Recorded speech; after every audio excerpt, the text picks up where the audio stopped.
Fortunately for many, Carl Halverson was not afraid to share his knowledge of all things outdoors and life in general, and many a friend and or relative was the beneficiary of Carl's skill set and wisdom. One such person was Barnum resident Mike Rudebeck. Rudebeck said he recalled learning about Carl in a local newspaper way back in the 1970s. He was an outdoorsman, and I had seen him in the paper, and he was rescuing deer, and the snow was 40 inches plus, and you could see they had snowshoed in, making trails for the deer, and he picked the fawn up, and they had a picture of him holding the fawn and bringing it back to the trail so he could walk the trails that they had made. And Carl knew a lot about where the deer go, how they reacted. Rudebeck held an interest in trapping. He said he knew right away to pay close attention to Carl's vast knowledge and hands-on experience. He was the best trapper I ever knew. I mean, he taught a lot of people different things about trapping, but I knew from his experience of trapping, because he told the stories about when he caught coyotes and big wolves and everything else back when it was legal in the 60s, and how he did it, you know, the lures he made, the traps he used, how to notch the traps, set the pan so they were always so many pounds before it'd go off. Just technological, unbelievable. I've never heard of nothing such, you know, it's fascinating to me. There was another Carl Halverson outdoor skill that helped Rudebeck out when he built his log home near Barnum in the 1970s. He said Carl helped put him on top of water to dig a well at Rudebeck's home. Well, I bought this land in '76, and I built the basement in '78, and then he come and witched a well for me out back, and we dug it by hand with a shovel. He witched it, we dug it, it watered 18 feet.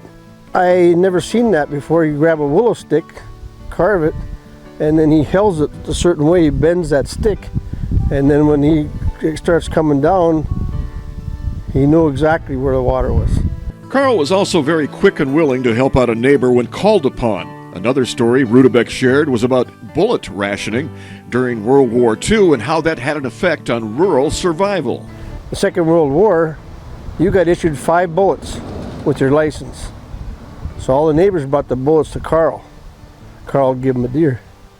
He'd have 4 bullets left. So that was good, you know. That's how he got known really well. I mean, he helped everybody. Like so many others who were trying to raise and feed families during the Depression years of the late 1920s and 30s, Carl was forced to do what was needed to be done, even if it meant taking an occasional visit outside the law. Rudebeck shared a story that Carl told him about an interesting meeting with a game warden. The game warden's nickname was High Pockets. I didn't know him. It was way before my time. He was a tall guy, and he wore bib overalls, so they called him High Pockets. So he was over at Carl's and knew Carl was poaching deer, so he was going to search the house. Carl said, "Go ahead, search whatever you want." So he looked at a few things, went out in the barn. Finally, he got frustrated and said, "One of these days, I'm going to catch you, Carl." Carl just shrugged his shoulders, you know. He said, he left. Then he went out and pulled a fence post up and took 2 can jars out underneath the fence post, brought them in for Eileen for supper. 2 cans of Venice? Yep. Like so many others who knew Carl, Rudebeck sang Carl's praises and was quick to vouch for his character, love of life and people, and sense of fairness. Well, he was a special person because he was strict, and he was right to the point. He went through life a lot and went through a lot, you know. And that was one of the major things I liked about him, because he could have pulled nothing over his eyes. He was a good guy, all around awesome guy. Rudebeck said he was appreciative that Carl's home was open to most anyone and any time.